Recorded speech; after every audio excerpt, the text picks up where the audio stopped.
En comparación de la Nouvelle Vague y el expresionismo alemán, fue la Italia de la posguerra la época y el lugar de la mayor revolución cinematográfica. No hablamos solo de una oleada de nuevas formas de expresión, sino que también de un cambio total en el interés del medio cinematográfico. El cine dejó de ser frívolo, un mero entretenimiento en el que olvidar tu realidad por 2 horas. El neorrealismo italiano sacó el cine a la calle y puso a las personas de verdad en pantalla. Tono documental, actores no profesionales, decorados naturales e historias dramáticas podrían ser un buen resumen de las características neorrealistas.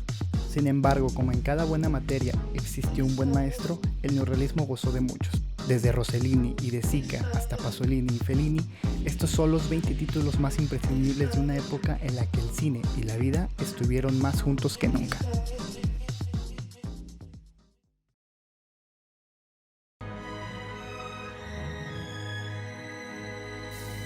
En el puesto número 1 nos encontramos con Obsesión, de Luchino Visconti del año 1943. Adaptando El cartero siempre llama 2 veces y su historia sobre la infidelidad de una mujer infelizmente casada.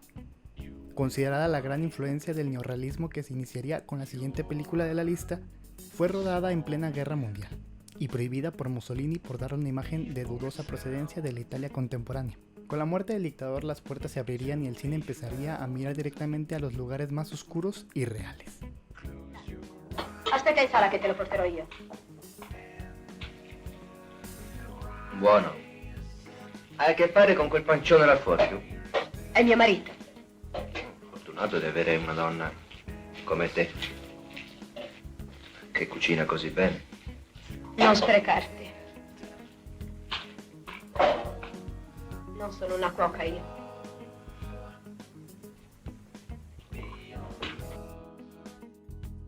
En el puesto número 2 nos encontramos con Roma, Ciudad Abierta, de Roberto Rossellini de 1945. Película histórica y capital en el devenir de la historia del cine. Rodada aún en la Italia en guerra, Rossellini se las arregló para situar a Aldo Fabrizi y a Anna Magnini en el medio de esta ficción empapada de realidad. Con la Magnani corriendo desesperada tras su prometido y el sonido desgarrador de los disparos, el cine descubrió con este film el verdadero poder social del drama.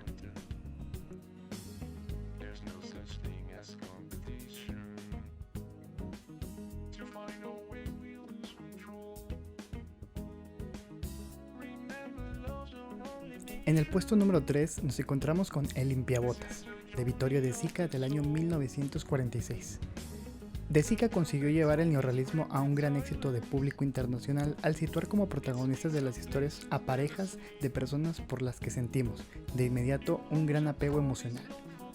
Antes del padre y el hijo de El ladrón de bicicletas o El anciano y su perro de Umberto D., sorprendió al mundo con esta trágica historia de 2 niños limpiabotas con muy mala suerte en el mercado negro.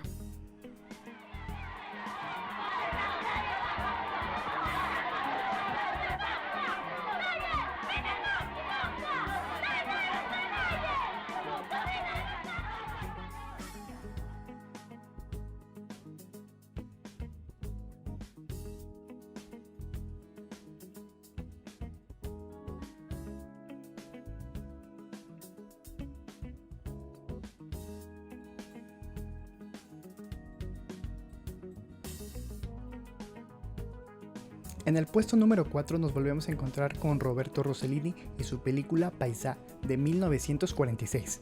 Considerada por los críticos e historiadores cinematográficos como la obra más pura de lo que llamamos neorrealismo italiano, Paisà está compuesta por 6 historias que cuentan el avance de las tropas aliadas.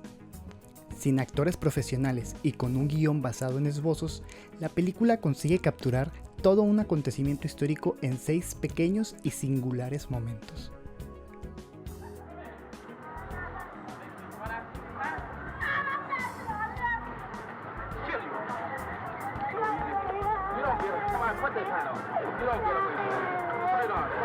Put his coat on before you catch cold.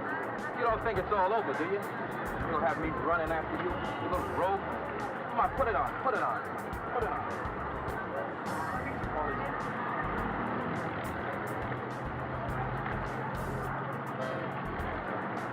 Would you go like you?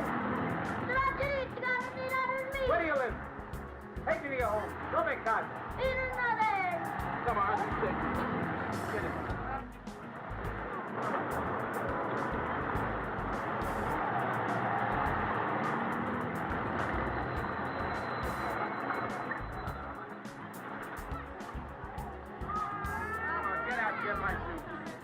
get my shoes.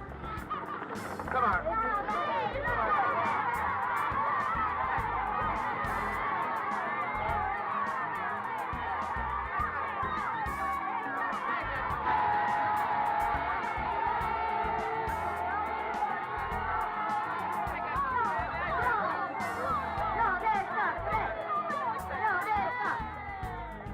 'em back. That's all right.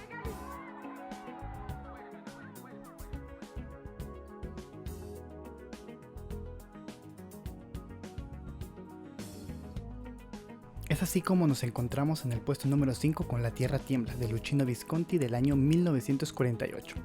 Puede que Visconti fuese todo un aristócrata, pero su corazón estaba lleno de humanismo y solidaridad, casi tanto como su mente de ideas izquierdistas.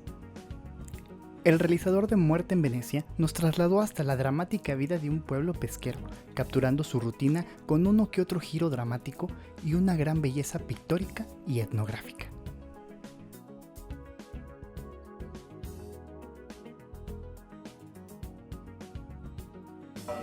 Ciurissimo tempo non era buono per girare a mare. Come faccio ora a gliela cercare? Non vedete voi stessa che tempesta cacciere? Danne, mannaggia! Io non ce l'hai, grazie, di ragazzi, inizialmente, ma quello ci la cercavo.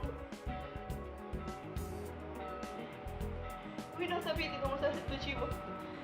È una motta con l'occhio aperto.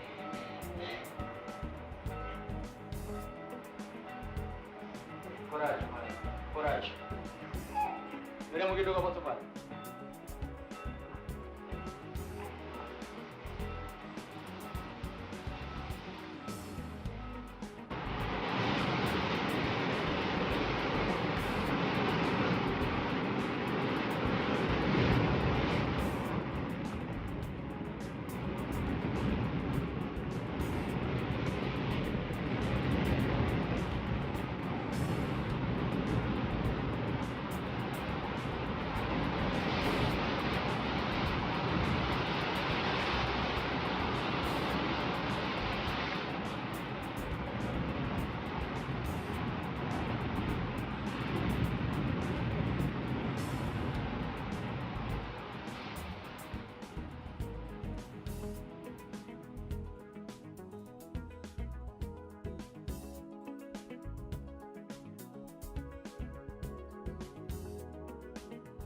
Pasamos ahora al puesto número 6 con una de mis favoritas, El ladrón de bicicletas de Vittorio De Sica del año 1948. La película más popular del movimiento y, durante algunos años, considerada la mejor de toda la historia del cine. De Sica narra el día de un padre y su hijo, intentando recuperar una bicicleta robada de la cual depende su sustento. El punto de vista infantil logra ver de la desventura de un hombre honrado cuyo amor propio va desapareciendo conforme sigue avanzando su miseria.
En el puesto número 7, Alemania Año Cero, dirigida por Roberto Rossellini en el año de 1948. Rossellini aprendió de Sica y situó también a un niño como protagonista de este desolador retrato de Alemania tras el fin de la Segunda Guerra Mundial. Traiciones, pederastía, veneno y suicidio, elementos que acabarían con cualquier infancia, incluida la del protagonista.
En el puesto número 8 nos encontramos con Arroz Amargo, del director Gustave de Santi, de 1949. El voluptuoso y espectacular cuerpo de Silvia Magnano convirtió este relato criminal en todo un triunfo del erotismo cinematográfico. Aunque la presencia de Magnano en pantalón corto ya no resulte tan llamativa como en aquel entonces, debajo siempre hubo un gran retrato social cuya reivindicación de la solidaridad agraria y la sororidad entre campesinas resulta más hermoso. Y si eso no es suficiente, hay una trama criminal y un cuadro amoroso capaz de entretener a cualquiera.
En el puesto número 9 nos encontramos con Stromboli, Tierra de Dios, dirigida por Roberto Rossellini en el año de 1950.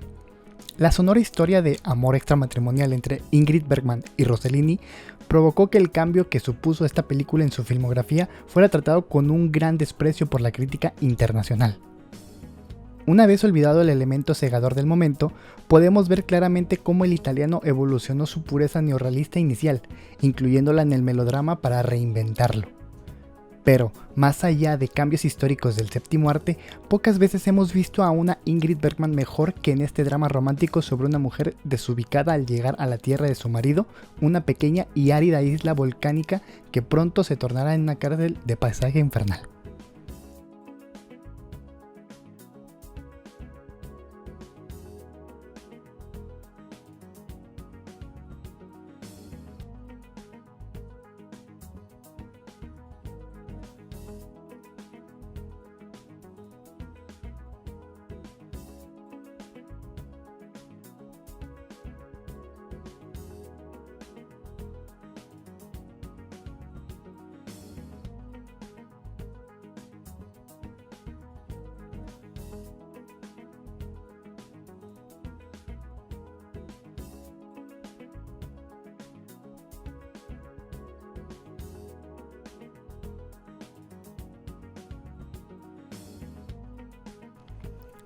En el puesto número 10 nos encontramos con Milagro en Milán, de Vittorio De Sica, filmada en el año de 1951.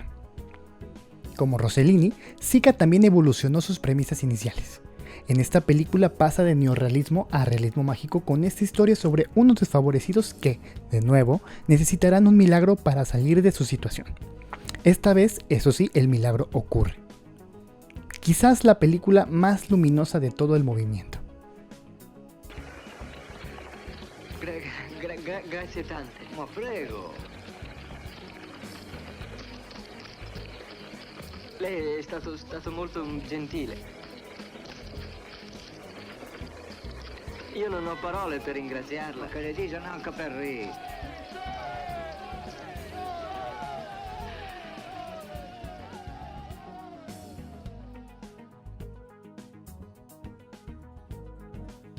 En el puesto número 11 nos encontramos con Europa 51, dirigida por Roberto Rossellini en el año de 1952. Tras Stromboli y antes de crear esa película que dicen que dio el paso al cine moderno, Rossellini y Bergman pusieron su talento y su mirada en la burguesía. ¿Qué ha estado haciendo la clase acomodada durante tantas y tantas miserias?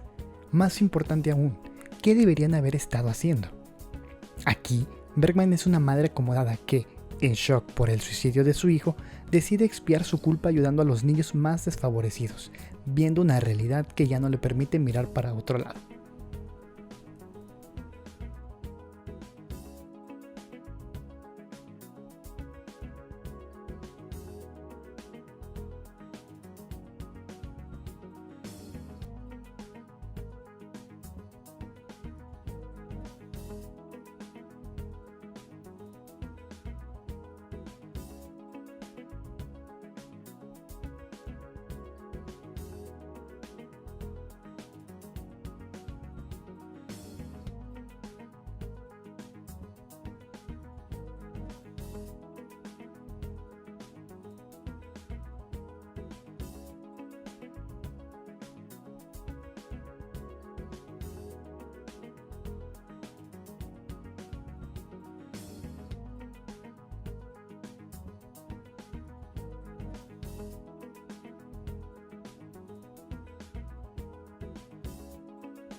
En el puesto número 12 nos encontramos con Umberto D, dirigida por Vittorio De Sica en el año de 1952.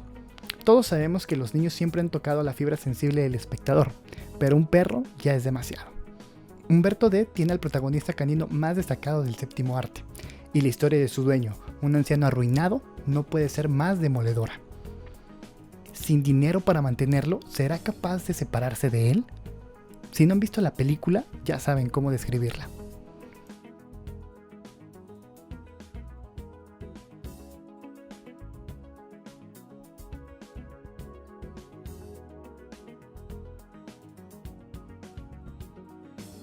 En el puesto número 13 nos encontramos con Roma a las 11, de Giuseppe De Santi del año de 1952. Aunque se podía haber rodado en España de 2011, esta película de De Santi tiene más de medio siglo.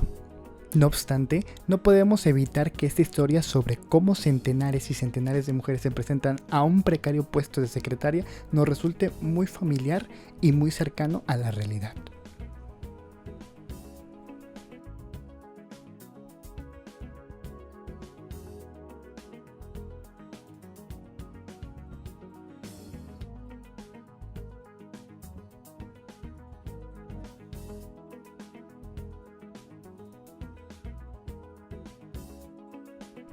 En el puesto 14 nos encontramos con Los Inútiles, dirigida por Federico Fellini en el año de 1953.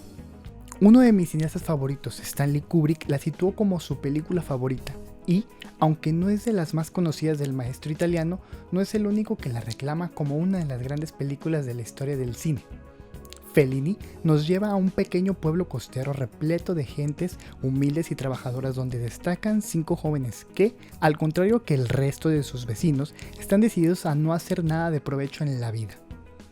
El neorrealismo se impregna de ironía y humor, fijándose en unos personajes menos impolutos de lo acostumbrado.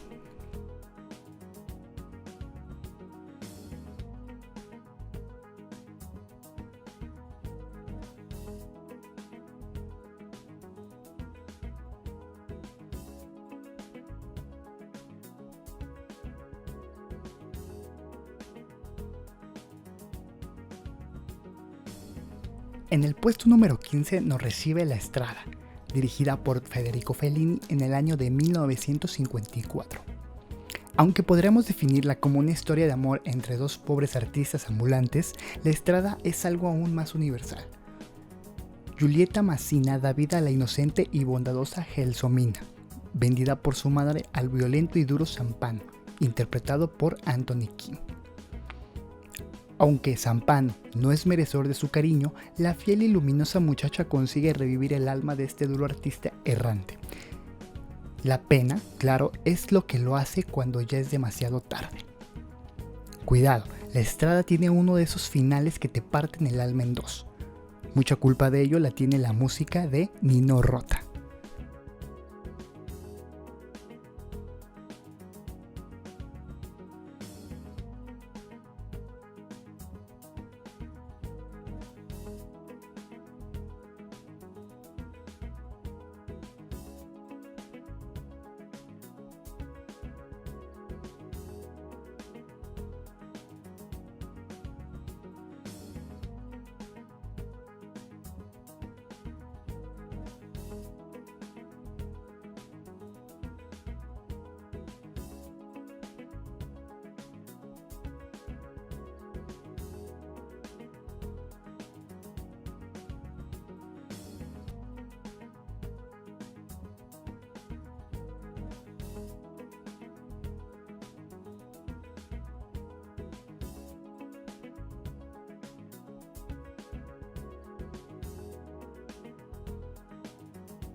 El director Federico Fellini se roba el puesto número 16 con su película Las noches de Cabiria, filmada en el año de 1957.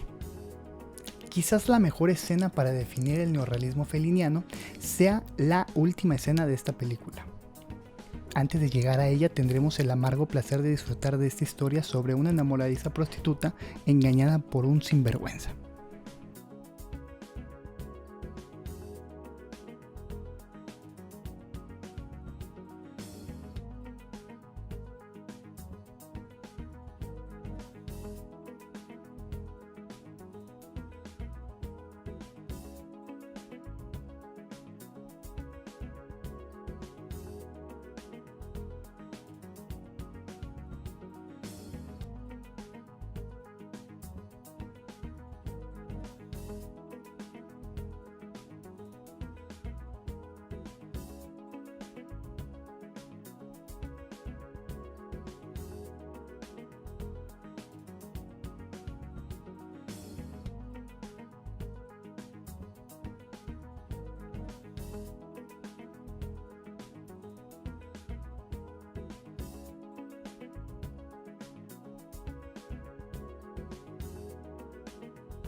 En el puesto número 17 nos encontramos con Rocco y sus hermanos, dirigida por Luchino Visconti en el año de 1960.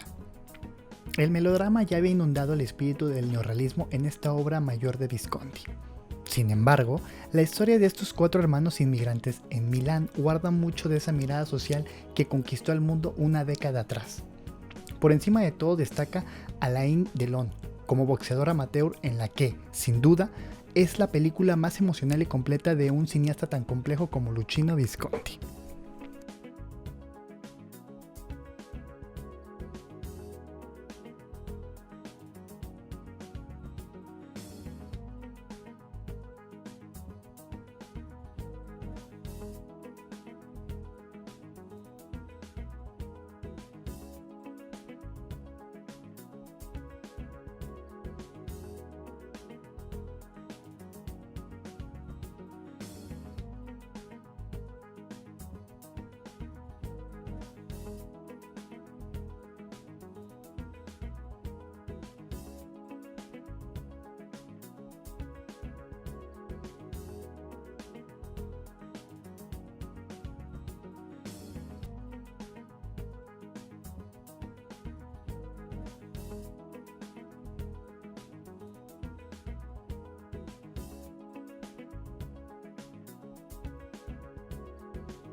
En el puesto número 18 nos encontramos con Acatón, dirigida por Pasolini en el año de 1961. Pasolini llegó tarde pero con la fuerza de un torrente para poner su granito de arena al neorrealismo.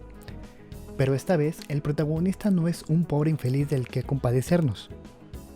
La mirada es la misma, pero hacia un personaje miserable. Un chulo que se ve abocado a la miseria y a la burla social tras quedarse sin su principal sustento, la mujer que lo mantenía vendiendo su cuerpo.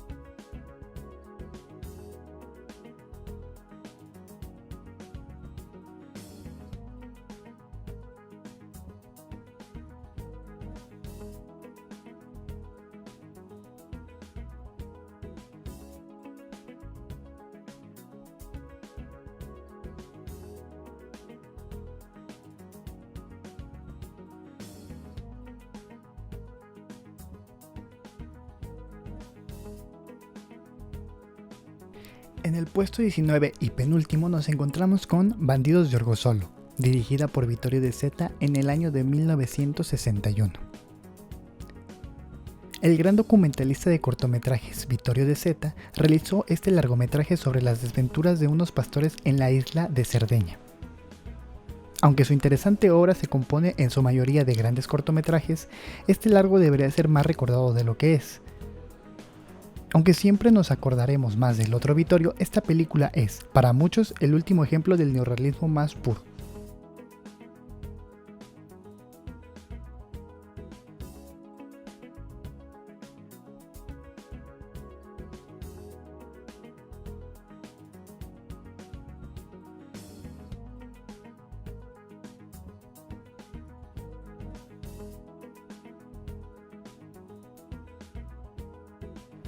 En el puesto número 20 y último nos encontramos con Mamma Roma, dirigida por Pasolini en el año de 1962. Si el grito de Anna Magnani en Roma, ciudad abierta, empezó todo esto, tiene sentido que su voz quebrada le ponga fin. La monumental actriz interpreta aquí a una madura prostituta y madre soltera de un adolescente al que ya no es fácil ocultar su vida nocturna. Los paseos nocturnos y charlatanes de Magnani por las carreteras desangeladas de las afueras de Roma siguen siendo un recital de interpretación insuperable.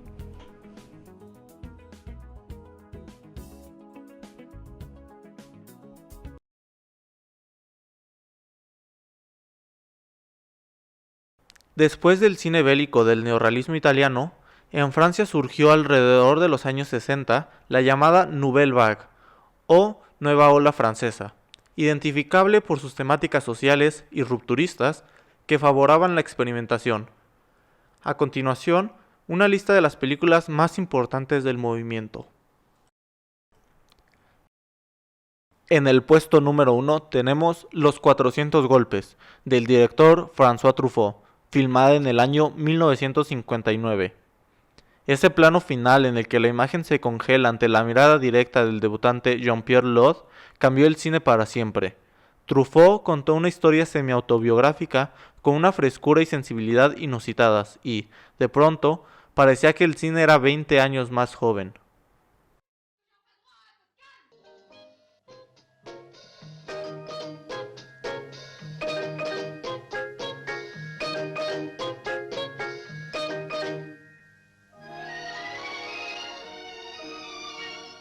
Oh mon Dieu, Antoine, il m'a sûrement vu. Ton fils, c'est lequel des deux? Qu'est-ce que tu vas prendre ce soir? Penses-tu? Elle n'osera jamais le dire à mon père. Tes parents disent que tu mens tout le temps. Non, je mens de temps en temps, quoi. Des fois, je leur dirais des choses qui seraient la vérité, ils me croiraient pas, alors je préfère dire des mensonges. Oui, la recherche de l'absolu vous a conduit droit au zéro, mon ami. Pour les autres moins familiers de Balzac, je dirais qu'il s'agit d'une ténébreuse affaire. De toute façon, après ce coup-là, je peux plus vivre avec mes parents. Il faut que je disparaisse, tu comprends?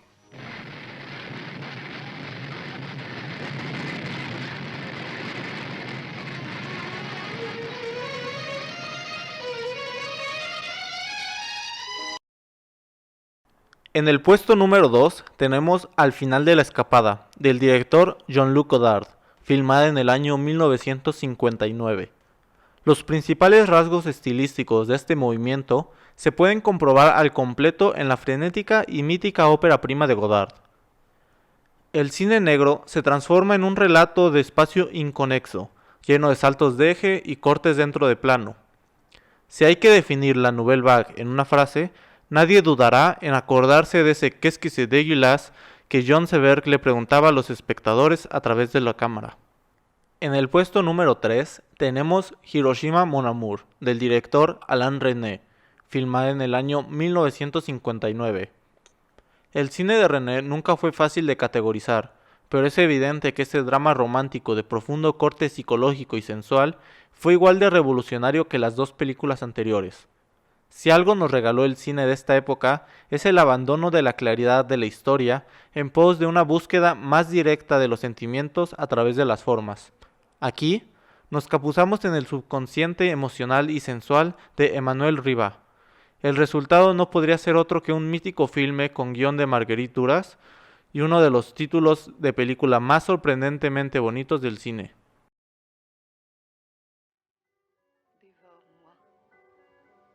Déforme-moi à ton image, afin qu'aucun autre après toi ne comprenne plus du tout le pourquoi de tant de désirs. Nous allons rester seuls, mon amour. La nuit ne va pas finir. Le jour ne se lèvera plus sur personne. Jamais. Jamais plus. Enfin.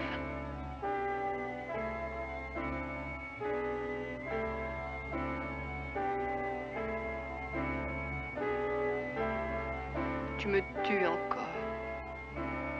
Tu me fais du bien. Nous pleurerons le jour défunt avec conscience et bonne volonté. Nous n'aurons plus rien d'autre à faire, plus rien que pleurer le jour défunt. Du temps passera, du temps seulement. Et du temps va venir. Du temps viendra où nous ne saurons plus du tout nommer ce qui nous unira. Le nom s'en effacera peu à peu de notre mémoire. Puis...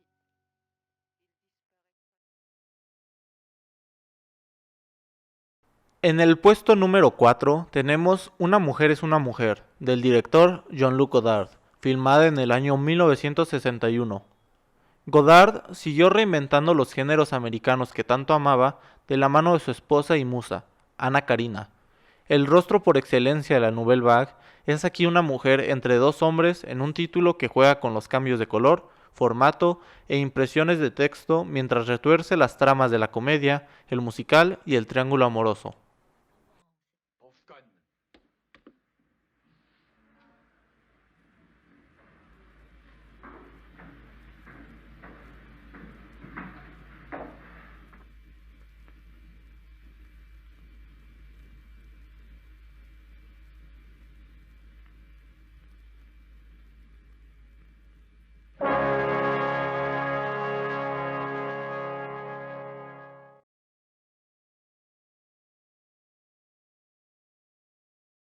qu'il ne comprenait pas. Ou bien je rêve ou alors il pleut. C'est peut-être les deux.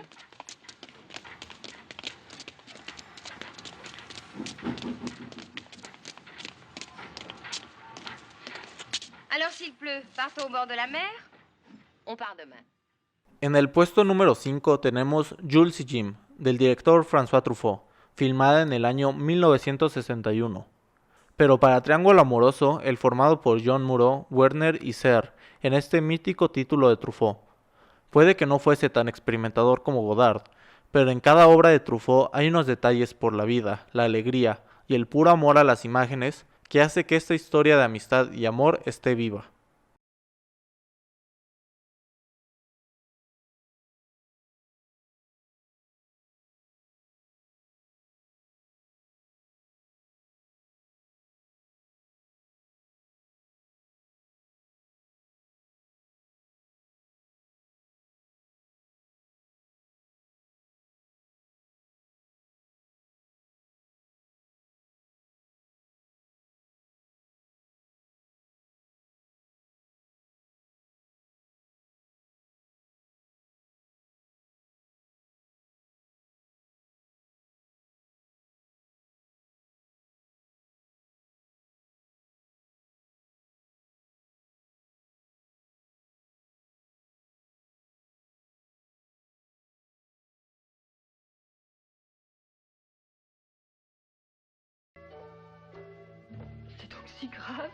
En el puesto número 6 tenemos Cleo de 5 a 7, de la directora Agnes Varda, filmada en el año 1962.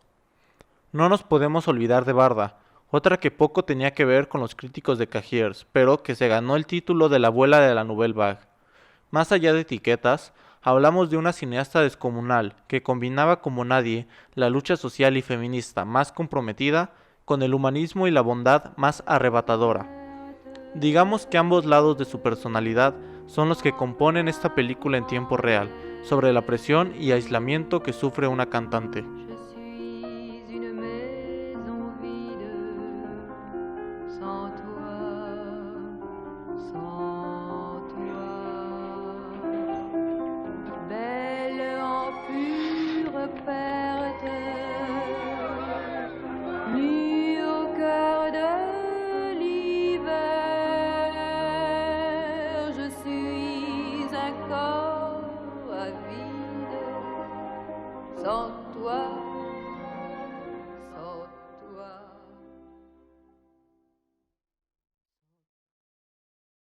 C'était un film d'aventure. Son sang coulait de 1000 blessures et il combattait seul. En el puesto número 7 tenemos Pierrot le Fou, del director Jean-Luc Godard, filmada en el año 1965. Para los estrictos, muchos consideran este filme el cierre final a la Nouvelle Vague en sus formas más puras y estrictas. Carina y Belmondo, los dos rostros más célebres del movimiento, se reúnen en este revés a todo color de Al final de la escapada, lleno de digresiones alrededor de una confusa persecución. Cela ressemble trop à la fatalité. Un petit port comme dans les romans de Conrad. Un bateau à voile, comme dans les romans de Stevenson. Un ancien bordel comme dans les romans de Faulkner. C'était un film d'aventure. C'est comme pendant la guerre d'Algérie. C'était un roman d'amour. La recherche du temps disparu. Les jours passent. Une surprise partie chez Monsieur et Madame Expresso. C'était un film d'aventure. La prise de Constantinople, l'histoire de Nicolas de Staël et de son suicide, je sais pas. Des siècles et des siècles s'enfuirent dans le lointain, comme des orages. L'amour est à réinventer. La vraie vie est ailleurs. Marianne Renoir. C'était un roman d'amour. Tendre et cruel. Réel et surréel. Terrifiant et marrant. Nocturne et diurne. Solide y insolite. En el puesto número 8 tenemos Le Bonheur, de la directora Agnes Varda, filmada en el año 1965. Esta obra maestra de Varda es una de las películas más verdaderamente bellas que se pueden ver, y lo es porque utiliza lo idílico de los cuerpos más atractivos y los paisajes más paradisíacos para contarnos algo terrible. La cineasta filmó la felicidad, pero solo para enseñarnos la falsedad burguesa que hay detrás del término.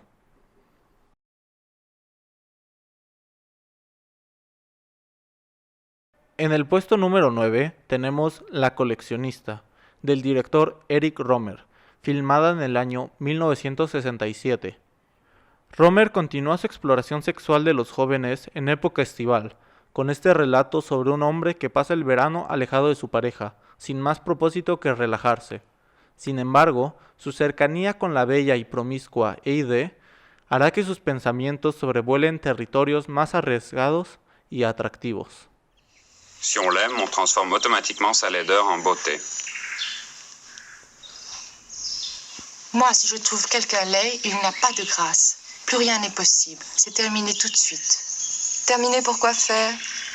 Pour n'importe quoi, même pour des rapports très superficiels. Même pour boire un pot 5 minutes avec lui, je peux pas. S'il est laid, je m'en vais. Enfin, est-ce que vous pouvez avoir des rapports d'amitié avec quelqu'un que vous trouvez laid? Mais la laideur et la beauté, ça n'intervient pas dans mon amitié. Si j'ai de l'amitié pour quelqu'un, je ne le vois ni beau ni laid.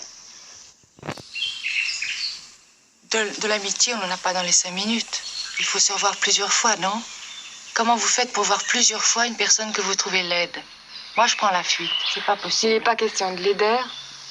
Dans la multitude des gens qui sont beaux, moi, je me sens concernée uniquement par ceux qui ont quelque chose au-delà de leur beauté. En el puesto número 10 tenemos Mi noche con Maud, del director Eric Rohmer, filmada en el año 1969. A finales de la década, Rohmer ya había acabado su verano y entraba en una etapa otoñal, donde desaparecen los jovencitos y las playas, y todo se puebla de pequeños apartamentos y treintañeros. Eso sí, su talento solo seguía creciendo. Aquí cuenta la historia de tentaciones y expectativas entre el tímido ingeniero que interpreta Trintignant y la atrayente divorciada de François Fabian.